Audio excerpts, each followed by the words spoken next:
अहिंसा एवं करुणा के अवतार श्रवण भगवान महावीर के पावन पुनीत चरणों में सादर कोटि कोटि वंदन अभिनंदन। ध्यान योगी युग प्रधानाचार्य पूज्य श्री शिव मुनि जी महाराज साहब, संघ गौरव उप प्रवर्तक परम सेवा भावी पूज्य गुरुदेव श्री प्रेम सुख जी महाराज के पावन पुनीत चरणों में सादर कोटि कोटि वंदन अभिनंदन। आदरणीय मुनिवृंद, उपस्थित धर्म प्रेमी बंधुओं, माताओं एवं बहनों, समवायंग सूत्र के पश्चात आपके समक्ष एक नया विषय प्रारंभ किया गया है। लगभग 1000 साल पहले आचार्यों की महान परंपरा में महान आचार्य हेमचंद्र सूरी हुए हैं, जिनका साहित्य के क्षेत्र में बहुत बड़ा अवदान है। उन्होंने योग सूत्र की रचना रची और योग सूत्र में गृहस्थ में निवास करने वाले गृहस्थी लोगों के लिए उन्होंने 35 प्रकार के मार्गानुसारी बोल बतलाए हैं। ये 35 प्रकार के मार्गानुसारी बोल ऐसे बोल हैं जो साधु और श्रावक बनने से पूर्व की भूमिका है कि एक सामान्य व्यक्ति अच्छा आदर्श जीवन, मर्यादित जीवन, सुंदर जीवन, छोटे छोटे नियम उपनियमों से सजा हुआ जीवन कैसे जी सकता है, अनुशासित जीवन कैसे जी सकता है। तो 35 सूत्रों की चर्चा आपके सामने यथा समय आएगी। अभी केवल मात्र एक भूमिका की बात चल रही है और आपको बतलाया गया था कि आत्मा की 5 श्रेणियां, 5 प्रकार बतलाए गए हैं। 5 में से 2 के बारे में आपको सुनाया था। आत्मा की पहली श्रेणी है प्रसुप्त आत्मा, जो प्रगाढ़ मोह की निद्रा में सोए हुए प्राणी है। वो पहली स्थिति है जिसको नाम दिया है प्रसुप्त आत्मा। और प्रसुप्त आत्मा वालों पर धर्म का, किसी चीज का कोई असर जो है नहीं होता। दूसरे प्रकार की आत्मा बतलाई है सुप्त आत्मा। सुप्त आत्मा का मतलब है गाढ़ निद्रा तो नहीं है किंतु नींद तो है, और तंद्रा की स्थिति है, सोया पड़ा है, प्रमाद छाया पड़ा है, ज्ञान के चक्षु खुल नहीं रहे हैं, सत्य का स्वरूप जानता नहीं है, सम्यक बोध उसको है नहीं, तो ऐसे जीव भी संसार में है। तीसरे प्रकार की आत्मा बतलाई है जागृत आत्मा। जागृत आत्मा का अभिप्राय है कि जो जिसके जीवन में सत्य का सवेरा हुआ है, ज्ञान का सूर्योदय जिसके जीवन में हो गया है, आत्म स्वरूप का कुछ कुछ बोध जिसके जीवन में आ रहा है, मिथ्यात्व की परतें जिसके जीवन से हट रही हैं, संशय और अज्ञान की ग्रंथियां जीवन से नष्ट हो रही हैं, ऐसे जो जीव हैं उनको तीसरी श्रेणी का गिना गया है जागृत आत्मा। तो इस अवस्था में व्यक्ति को, साधक को खास तौर पर सजग रहने की आवश्यकता रहती है कि पूरी तरह जागा नहीं है, कुछ जागा है, और कुछ जाग गए तो दोबारा से उसके ऊपर प्रमाद हावी ना हो। वह प्रमाद से बाहर निकल करके पुरुषार्थ करे, पराक्रम करे, और उसकी स्थिति ऐसी रहती कि सूर्य उदय तो हो गया है लेकिन बादलों की ओट में छुपा हुआ है। तो ऐसे में होता क्या है, आम बच्चे लोग भी यही करते हैं कि भाई अभी दिन नहीं निकला, अभी सोए रहो, अभी तो 7 नहीं बजे, अभी सोए रहो, अभी इतने नहीं बजे सोए रहो। तो प्रमाद जो है ये हावी रहता है। तो ऐसे जीवन के अंदर ये प्रमाद जो है व्यक्ति को पीड़ित करता है, परेशान करता है, मार्ग को भटकाता है। इसके लिए एक उदाहरण दिया जाता है। ज्ञाता धर्म कथांग सूत्र में ये उदाहरण मिलता है कि एक पुराना तालाब था। तालाब बड़ा गहरा था, पर्याप्त पानी था, दूर दूर तक विस्तार लिए हुए है, किनारे उसके बड़े मजबूत और अच्छे बने हुए हैं। उस तालाब के अंदर कुछ जीव जंतु रहते हैं। उन जीव जंतुओं में भी कुछ कछुए रहते हैं। तो एक बार की बात है कि तालाब जो है वहां लोगों का आवागमन ना के बराबर है। उस पानी के साथ कोई भी छेड़छाड़ करता नहीं है। तो जहां पानी रुका रहे, छेड़छाड़ ना हो, तो आमतौर पर ऐसे तालाब, कुएं, बावड़ियों में काई की एक लेयर छा जाती है और काई जो है शैवाल जिसे बोलते हैं, वो ऊपर बिल्कुल ऐसे लगता है जैसे हरे रंग की कोई चादर बिछा दी गई हो। तो ऐसे हरे रंग की चादर की तरह वह शैवाल, वहां काई की एक परत लेयर जो है बिल्कुल सारे तालाब को ढके हुए है। लेकिन अंदर जो जीव जंतु हैं उनका अपना संसार है, वो पानी के अंदर रह रहे हैं, घूमते हैं, विचरण करते हैं, नए बच्चों का जन्म होता है, पुराने समाप्त होते हैं, क्रम उनका चल रहा है। एक बार की बात है, पूर्णमासी की रात थी, चांदनी रात थी। आकाश में चमकता दूधिया चंद्रमा निकला हुआ है। आकाश बिल्कुल शांत नीला है, तारे टिमटिमा रहे हैं, मंद मंद हवाएं चल रही हैं। ना जाने कहां से हवा का एक तेज झोंका आया और एक जगह से काई की जो लेयर थी वो फट गई। फटने के बाद वो लेयर हटी और अंदर से पानी दिखने लगा। तो हुआ क्या कि कछुआ पानी के अंदर अंदर अंदर अंदर घूम रहा था और घूमते घूमते वह कछुआ जो है जहां से वो लेयर फटी थी वहां आया। वहां आने के बाद आज उसने पहली बार अपने जन्म के बाद बाहर का दृश्य देखा, क्योंकि लेयर जो काई की शैवाल की थी वो हट गई। अब पानी से अब उसको बाहर की दुनिया दिख रही है। अब बाहर की दुनिया को उसने पहली बार देखा। चमकता हुआ चंद्रमा दिख रहा है, टिमटिमाते तारे दिख रहे हैं, नीला आकाश है, आसपास के पेड़ पौधे दिख रहे हैं, बड़ी अच्छी हवा चल रही है। ये सारा दृश्य कछुए ने देखा। कछुए ने दृश्य देखने के बाद मन में बड़ा कुतूहल पैदा हुआ। मन में विचार आया, मैंने ये नई दुनिया देखी है, मेरे और साथियों ने तो देखी नहीं। अब कोई व्यक्ति किसी परदेश में, देश में सुंदर स्थान पे घूम के आया हो तो स्वाभाविक बात है कि अपने मित्रों को, मिलने जुलने वालों को बतलाता है कि मैंने क्या क्या देखा, क्या क्या चीज मुझे, मेरे मन को बहुत अच्छी लगी, मेरी आंखों को क्या चीजें अच्छी लगी, वो बतलाता है, वर्णन करता है। ऐसे उस कछुए के मन में विचार आया कि मैं अन्य कछुओं को भी ये बात बतलाऊं। वो अपने परिवार के अन्य कछुओं के पास गया और जाके कहने लगा कि आपको एक बात बताऊं, तुम चलो मेरे साथ। आज मैंने एक नई दुनिया देखी है, एक नया संसार देखा है। तुम तो समझते हो कि जहां हम रहते हैं वो ही दुनिया है। नहीं नहीं नहीं नहीं, इससे भी बाहर बहुत बड़ी दुनिया है, बहुत सुंदर दुनिया है, मैं भी देख करके आया हूं।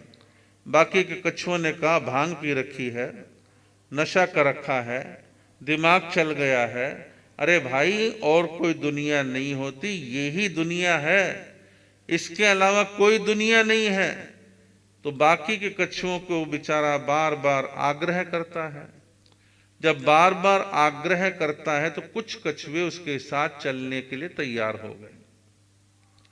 अब पानी के तालाब में घूमता घूमता घूमता उस जगह आता है जहां से वो परत हटी थी, जहां से शैवाल की काई की परत लेयर हटी थी।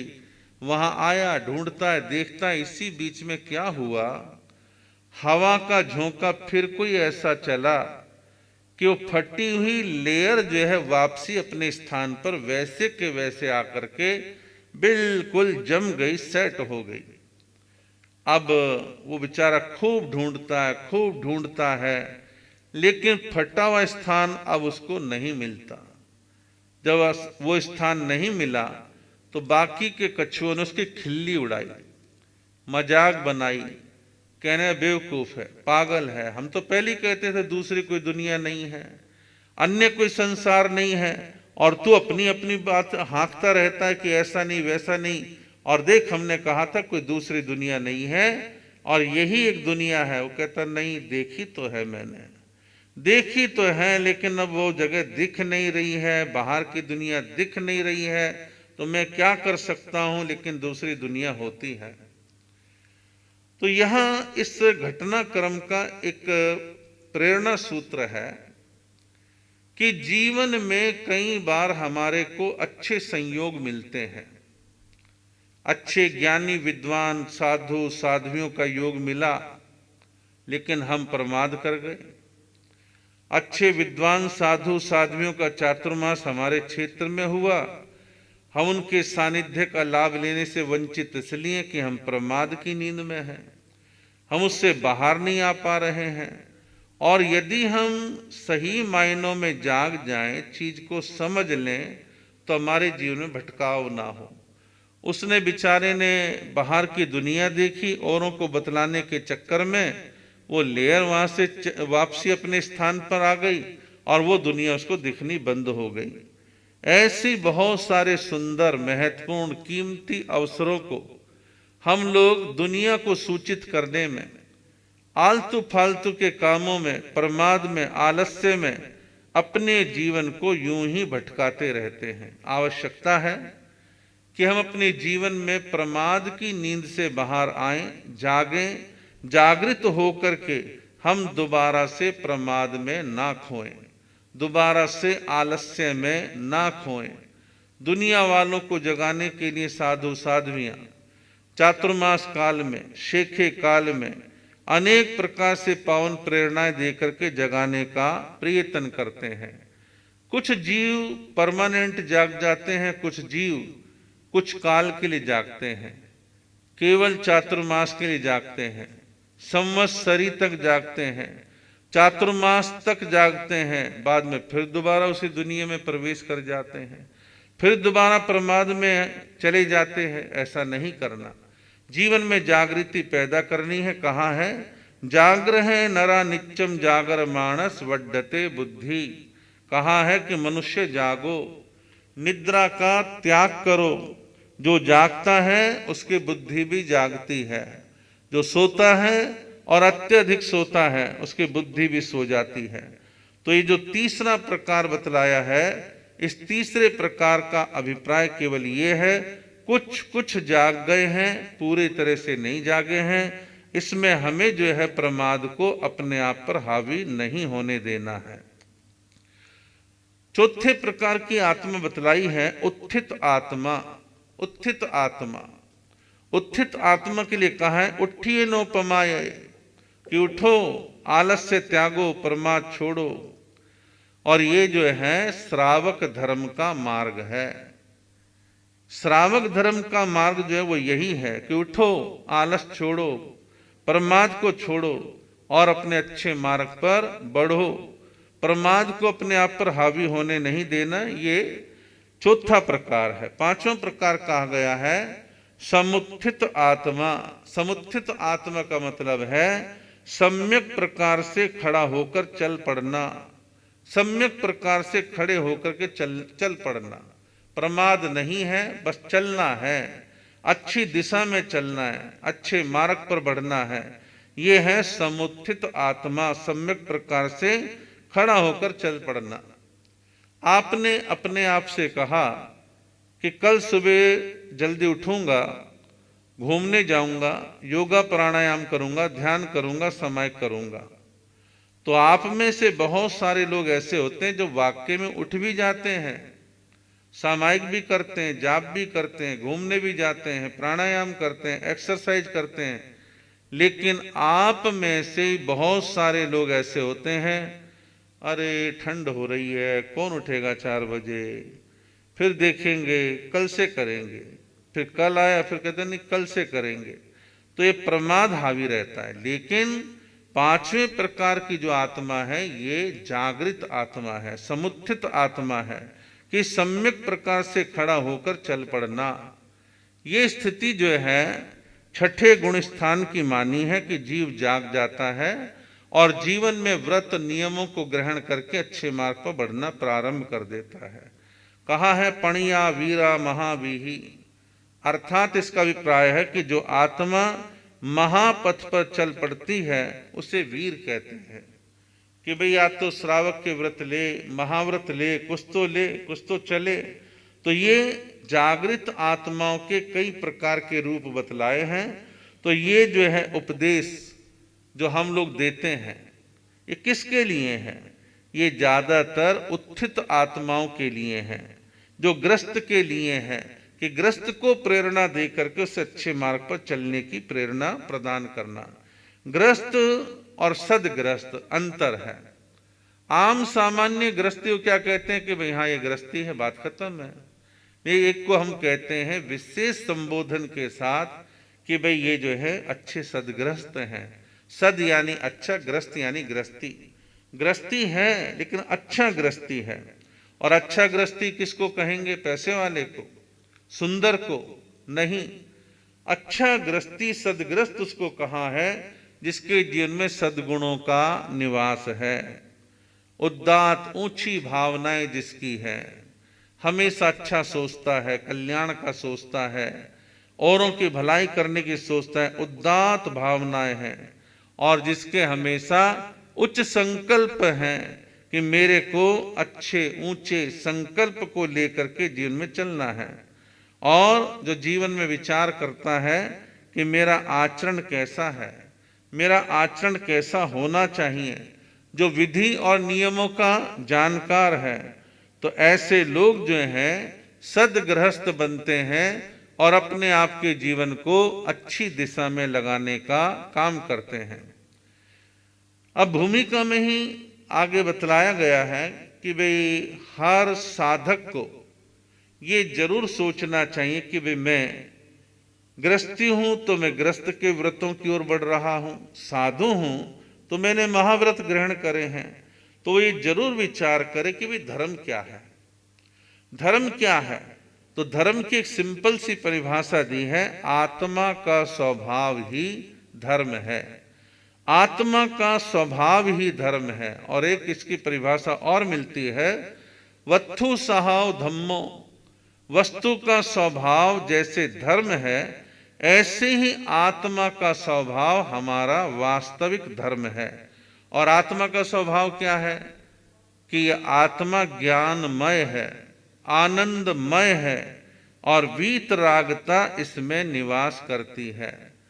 तो हम अपने जीवन में करें क्या? हम अपने जीवन में ज्ञान का विकास करें।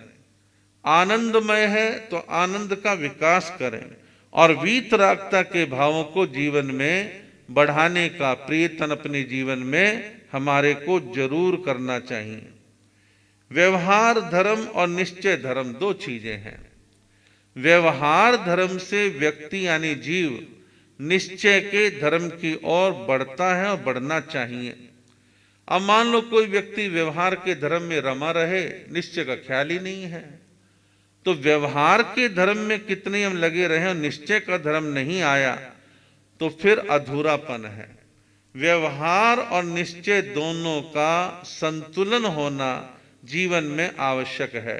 जब हम व्यवहार और निश्चय दोनों को समझ करके चलते हैं तो हम सही दिशा में प्रगति करते हैं, अपना आत्मिक विकास करने का काम हम करते हैं।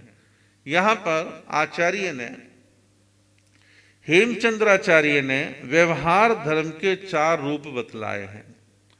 व्यवहार धर्म के 4 रूप, 4 प्रकार बतलाए हैं। मैत्री भावना, प्रमोद भावना, करुणा भावना और माध्यस्थ भावना। ये चारों भावनाएं व्यवहार धर्म है।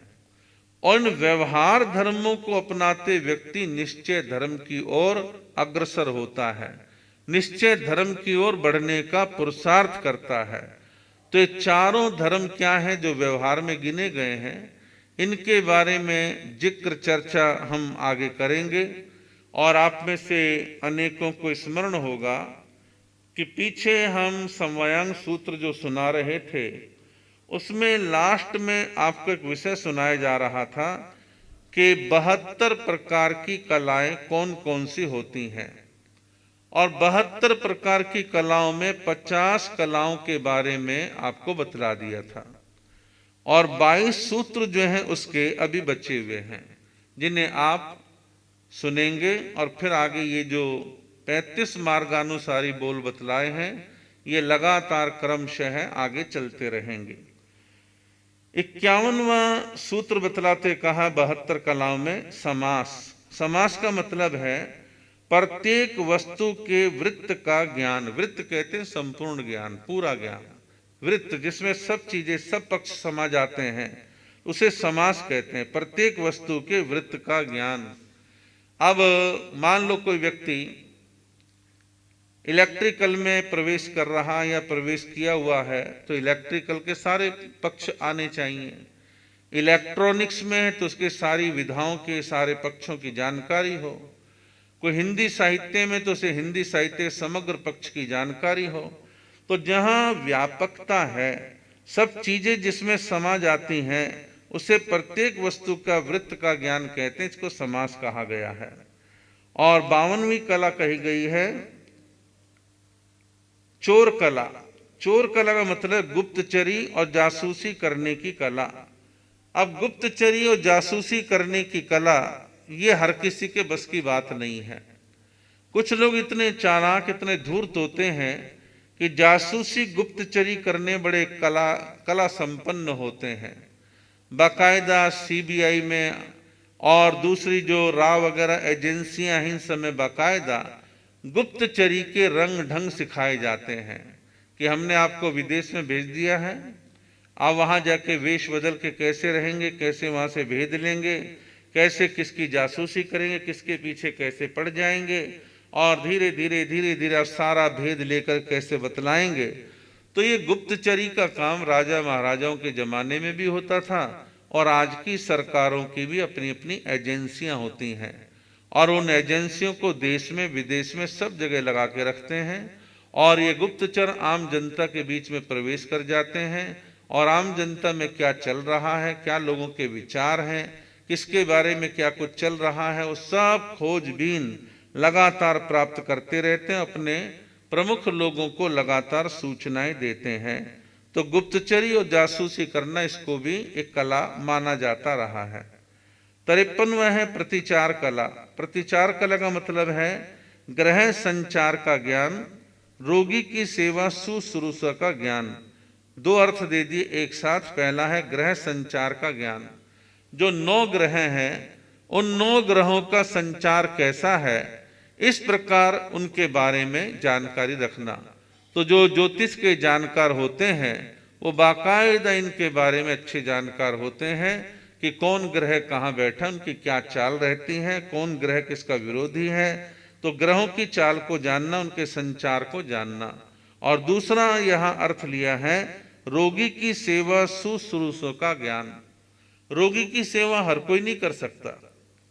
कम से कम रोग बीमारी के बारे में, हॉस्पिटलों के बारे में, किसकी कैसे सेवा करनी, इसके बारे में सामान्य जानकारी होनी चाहिए।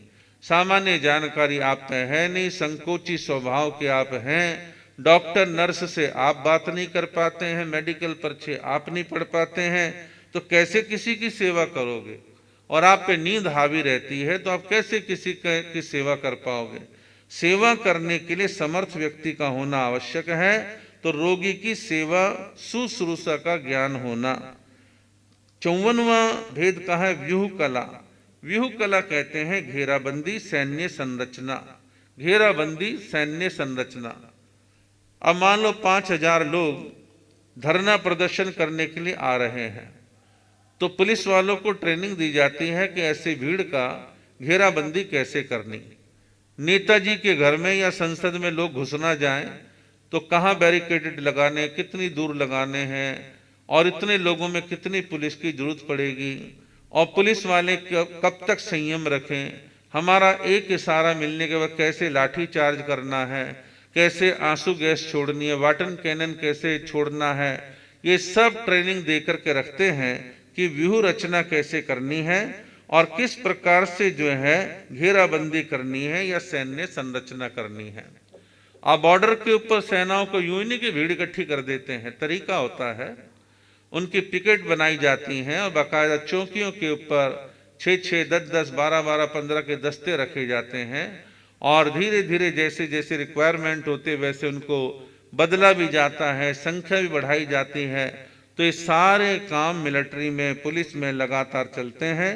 तो व्यूह रचना करना ये अपने आप में कला है, जिसको नाम दिया घेराबंदी और सैन्य संरचना।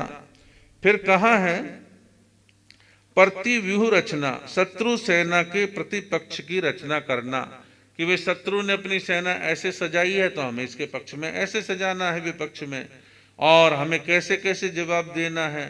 वो पहाड़ के ऊपर है या हम पहाड़ के ऊपर है, तो कैसे रहना है, वो नीचे है तो कैसे क्या होगा।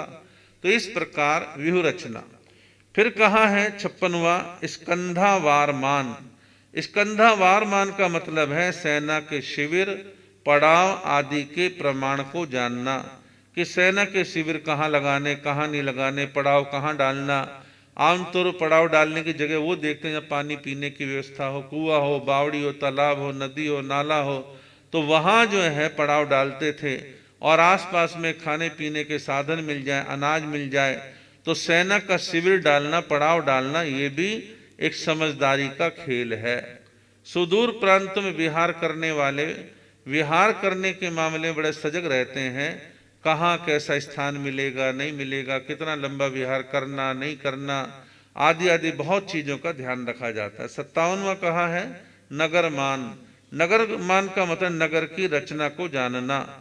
अब शत्रु देश के नगरों के नक्शे, मानचित्र उपलब्ध करवाए जाते हैं। बतलाया जाता है कि इस नगर में सेना को कहाँ से प्रवेश करवाना है, कौन सा दरवाजा, कौन सा हिस्सा कमजोर है, कहाँ सुरक्षा व्यवस्था कम मात्रा में रहती है, कहाँ हमला करना आसान रहेगा। तो नगर की रचना का ज्ञान होगा तो कर सकते हैं। यदा कदा हमारे देश में कई बार जासूस विदेशों के पकड़े जाते हैं, अमेरिका के हों, चाहे चाइना के हों, चाहे दूसरे हों, उनके पास और आतंकवादियों के पास उनके बैग में नक्शे होते हैं। नक्शे में उनको सब समझाया हुआ होता है, यहाँ ये चीज बनी है, यहाँ ये चीज बनी है, हमें इस चीज को टारगेट करना है। तो नगर की रचना को जानना ये भी अपने आप में कला है। और आजकल तो आप गूगल मैप के ऊपर सर्च करके किसी भी शहर का सारा हुलिया आराम से देख सकते हैं, जो मोटी मोटी जानकारी किलोमीटर्स की आपको दे देगा। 58वां का है वस्तुमान। वास्तुमान का मतलब मकानों के मान प्रमाण को जानना, कि मकान कैसा बनाना, कितना बड़ा बनाना, और कौन सा यहाँ पर मकान का ढांचा सही बैठेगा। तो मकानों के मान प्रमाण को जानना। फिर कहा स्कंधावार निवेश। स्कंधावार निवेश का मतलब है सेना को युद्ध के योग्य खड़े करने या पड़ाव का ज्ञान रखना, कि सेना को कहाँ किस स्थान पर कैसे खड़ा रखना है या पड़ाव डालने हैं, उसकी संरचना करना। 60वां कहा है वस्तु निवेश। वस्तु निवेश का मतलब वस्तुओं को यथा स्थान रखना, कौन सी वस्तु को कहां पर रखना। घरों में वस्तुएं रखते हैं, उसकी भी अपनी एक संरचना है। दुकान में माल सजाना है तो उसकी भी अपनी एक संरचना है। वे कौन सा माल पहले ज्यादा काम में आता उसको आगे रखना, खुला रखना, जो कभी कभी का उसको सबसे पीछे रखना। ऐसे वस्तु निवेश, वस्तुओं को यथा स्थान रखना। अब घरों में, दुकानों में जो चीज जहां से उठाई है उसको वहीं रखने का एक तरीका होता है। नहीं रखोगे तो क्या होगा, आज कंघा यहाँ रखा था, कल कंघा वहां रखा हुआ, ढूंढते रहो, भटकते रहो। तो इसलिए चीजों को यथा स्थान पर रखना। 61वां का नगर निवेश। नगर को यथोचित स्थान पर बसाना, ऊंचाई व पानी, नदी आदि का ख्याल रखना। जो लोग टाउन प्लानर होते हैं वो बहुत सारी चीजों को देखते हैं। पुराने जमाने में तो एक सिंपल सा गणित था कि नगर वहां बसाना है, एक तो ऊंचाई पर हो, दूसरा जहां पानी का साधन हो और जमीन उपजाऊ हो खेती बाड़ी के लिए। ये 2-3 चीजें खास तौर पर देखी जाती थी। आज ऐसा नहीं है। आज कहते हैं भी ठीक है, जेसीबी की मशीनें हैं, खुदाई कर लेंगे, कितनी कठोर जमीन हो सारे काम हो जाएंगे। बिजली और पानी जो है कैसे आना है, बाहर से आना है। पाइपलाइन डाली, पानी आ गया, और केबल तार डाले, बिजली आ गई, टावर लगा दिया, मोबाइल चालू हो गए। तो आज थोड़ा सा दूसरा रूप, दूसरा तरीका चालू हो गया है। फिर भी नगर को यथोचित स्थान पर बसाना, ऊंचाई नीचाई पानी वगैरह को देखना, ये हमेशा आवश्यक रहा है। 62वां का है इस वस्त्र कला। इस वस्त्र कला का मतलब बाण चलाने की कला, तीरंदाजी, निशानेबाजी, कि बाण चलाना। पुराने जमाने में बाण चलाना अपने आप में एक हथियार था। हालांकि शिकार आज भी करने के लिए बाण चलाए जा सकते हैं, लेकिन अब वो थोड़े तरीके बदल गए हैं। लेकिन बाण चलाने को एक बहुत बड़ी कला किसी जमाने में माना गया है, और महाभारत के युद्ध के अंदर और महाभारत के अलावा रामायण के युद्ध के अंदर तीरंदाजी का कितना महत्व है, ये आप लोगों ने देखा और अनुभव किया होगा। 63वां कहा है शरूप प्रवाद कला। शरूप प्रवाद कला का मतलब तलवार की मूठ बनाना, जहां हत्था होता है, मूठ होती है, उसको बनाना ये भी अपने आप में कला है। मूठ मजबूत हो, हाथ पे जोर कम डाले, पकड़ अच्छी रखती हो और वार करने में सुविधा रहे, तो तलवार की मूठ बनाना ये भी अपने आप में कला है। फिर कहा अश्व कला, घोड़ों की परख और प्रशिक्षण कला, कि घोड़ों को कैसे दौड़ाना है, घोड़े को कैसे इशारे देने हैं, तो घोड़ों की कला, इसको भी जो है महत्वपूर्ण कला किसी जमाने में माना जाता था। फिर कहा है हस्ती शिक्षा, हाथी की परख और उसकी ट्रेनिंग, उसका प्रशिक्षण। 66वां कहा है धनुर्वेद। धनुर्वेद यानी तीरंदाजी चलाना, तीर चलाना, लेकिन यह इसका अर्थ लिया है शब्द भेदी बाण, कि शब्द को, आवाज को सुन करके तीर चला देना, किसी को नुकसान पहुंचाना, इसको कहते हैं शब्द भेदी बाण। फिर है हिरणपाक। हिरणपाक का मतलब है स्वर्ण पाक, मणि पाक, धातु पाक, चांदी पाक, सोना पाक आदि को गलाने, पकाने, भस्म तैयार करने आदि, ये सारी जो विधाएं हैं ये हिरण्य पाक के अंतर्गत आती है। 68वां का है बाहुयुद्ध, दंड युद्ध, मुष्टि युद्ध, दृष्टि युद्ध, और ये सब जो है कला में गिने जाते हैं, ये 68वां है। 69वां कहा है अनेक प्रकार के खेल। खेल दुनिया भर के पहले भी थे, आज भी थे, समय के अनुसार खेलों के कुछ कुछ स्वरूप बदलते रहते हैं। तो खेलों में जो लोग उस्ताद होते हैं, होशियार होते हैं, तो ये भी अपने आप में कला है। और आज तो खेलों के माध्यम से कुछ खिलाड़ी इतने पॉपुलर, इतने प्रसिद्ध हो जाते, दुनिया दीवानी हो जाती है और पैसों की बरसात उनके ऊपर खूब होती है। और आईपीएल मैच आजकल चल रहे हैं और क्रिकेट में खिलाड़ियों की बोलियां लग के किस तरह मोटा पैसा उनको मिलता है, जीतने के बाद और ज्यादा मिलता है। तो इस प्रकार खेल भी जो है कमाई का साधन है, इसको कला माना गया है। और आज ये कलाएं कमाई का साधन भी है, प्रसिद्धि का साधन भी है। 70वां का है पत्तों व लकड़ी आदि को छेदने की कला। वुड कार्विंग यानी लकड़ी की कला, छेदन भेदन करके उसमें चित्रकारियां बनाना। और आज भी बहुत सारे प्रांतों में लकड़ियों के ऊपर नक्काशी, कलाकारी करने की प्रथा रही है। पुराने जमाने में राजमहलों के अंदर, सेठ लोगों के आलीशान भवनों के अंदर नक्काशीदार लकड़ियों का प्रचलन दरवाजों पर, खिड़कियों पर, चौखटों के ऊपर खूब देखने में आता था। यूपी में एक शहर है सहारनपुर, और वहाँ के जो मुस्लिम कारीगर हैं वो वुड कार्विंग का काम, लकड़ी की नक्काशी का काम खूब करते हैं। और उनकी नक्काशी की डिमांड विदेशों के अंदर, देश के अंदर बहुत है। और अनेक प्रकार की बारीक जालियां, लकड़ी की सब तैयारी करते हैं। बस अंतर इतना है, पहले हाथ से तैयार होता था, अब मशीनों का सहारा लेकर के फास्ट काम होता है, सफाई के साथ काम होता है।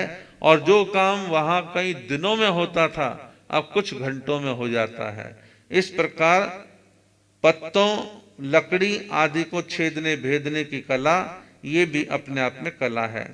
और फिर 71वां कहा है सजीव निर्जीव, जीव अजीव, सजीव अजीव, जीव अजीव को जानना, इसका बोध रखना, ये भी अपने आप में कला है। और 72वीं कला कही है पक्षियों की कला, पक्षियों के विभिन्न प्रकार के स्वर आदि उनको जानना, ये पक्षियों की कला कहलाती है। इस प्रकार ये 72 प्रकार की कलाओं का वर्णन आपने सुना। और कल से आप लगातार यही जो 35 मार्गानुसारी बोल बतलाए हैं, इनको आप क्रमवार तरीके से सुनते रहेंगे, लाभ लेते रहेंगे।